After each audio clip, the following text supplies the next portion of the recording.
Welcome to Nature with Aristotle, the show where we explore the wonders of the natural world. Today we're going on an exciting journey to discover the fascinating world of quokkas. These small wallabies have become famous for their smiley faces and friendly demeanor, but there's more to them than just their cute appearance. Quokkas are native to Western Australia, specifically on Rottnest Island, where they've been living for thousands of years. Their evolutionary history dates back to the time when Australia was still connected to the Asian continent. Over time, they adapted to their island environment, developing unique characteristics that enabled them to thrive in this specific ecosystem. From a scientific perspective, quokkas belong to the macropod family, which includes kangaroos and wallabies. They're classified as Cetonix brachyurus, with Cetonix meaning island and brachyurus meaning short-tailed. Quokkas are relatively small, weighing between 5–10 kilograms, and they have a stocky build, short legs, and a rounded body. Their fur is brown or grey, with a distinctive white stripe on their forehead. One of the most interesting aspects of quokka biology is their diet. They're herbivores, feeding on leaves, grasses, and fruits. In fact, they have a specialized digestive system that allows them to break down cellulose in plant cell walls, which is difficult for many animals to digest. This unique adaptation enables them to survive on a diet that's low in nutrients. Research has shown that quokkas are highly social creatures, living in large groups with complex social structures. They communicate with each other using a variety of vocalizations, including grunts, squeaks, and whistles. In fact, studies have found that quokkas are able to recognize individual members of their group, and even form close bonds with specific individuals.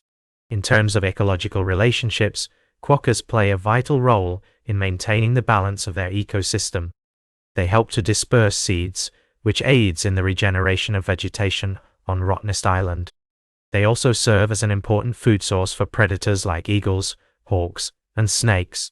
However, quokkas are facing several environmental challenges, including habitat destruction, climate change, and predation by introduced species like foxes and cats.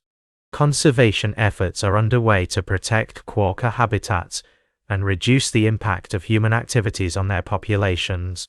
The Rottnest Island Authority has implemented measures to control predator numbers and protect quokka habitats, while also promoting ecotourism to support conservation efforts. In fact, tourism has become an important aspect of quokka conservation, as it raises awareness about these amazing creatures and provides economic incentives for protecting their habitat. As we delve deeper into the world of quokkas, we find that they're not just an important part of their ecosystem, they also have a significant impact on human culture. The smiley face of the quokka has become an iconic symbol of Australian tourism, attracting visitors from around the world to Rottnest Island. This phenomenon has been studied by researchers like Dr. David Newsome, who has explored the relationship between wildlife tourism and conservation. However, it's essential to acknowledge that our understanding of quokkas is not without gaps. Ongoing research aims to uncover more about their behavior, ecology, and population dynamics. For example, scientists are still investigating the impact of climate change on quokka habitats and the potential effects of rising temperatures on their food supply. As we conclude our journey into the world of quokkas, let's reflect on what we can learn from these incredible animals. Their smiley faces remind us of the importance of social connections and communication in nature. Their adaptability and resilience inspire us to take action against environmental challenges and protect biodiversity. As we strive to understand and appreciate the natural world, we must also acknowledge our responsibility to preserve it for future generations. In fact, the story of quokkas serves as a reminder of the intricate relationships within ecosystems and the need for conservation efforts to protect these delicate balances. By studying quokkas and their ecosystem, we can gain valuable insights into the complex interactions between species and their environments, ultimately informing our approaches to conservation and sustainability. That's all for today's Nature with Aristotle. Remember to like, share, and subscribe.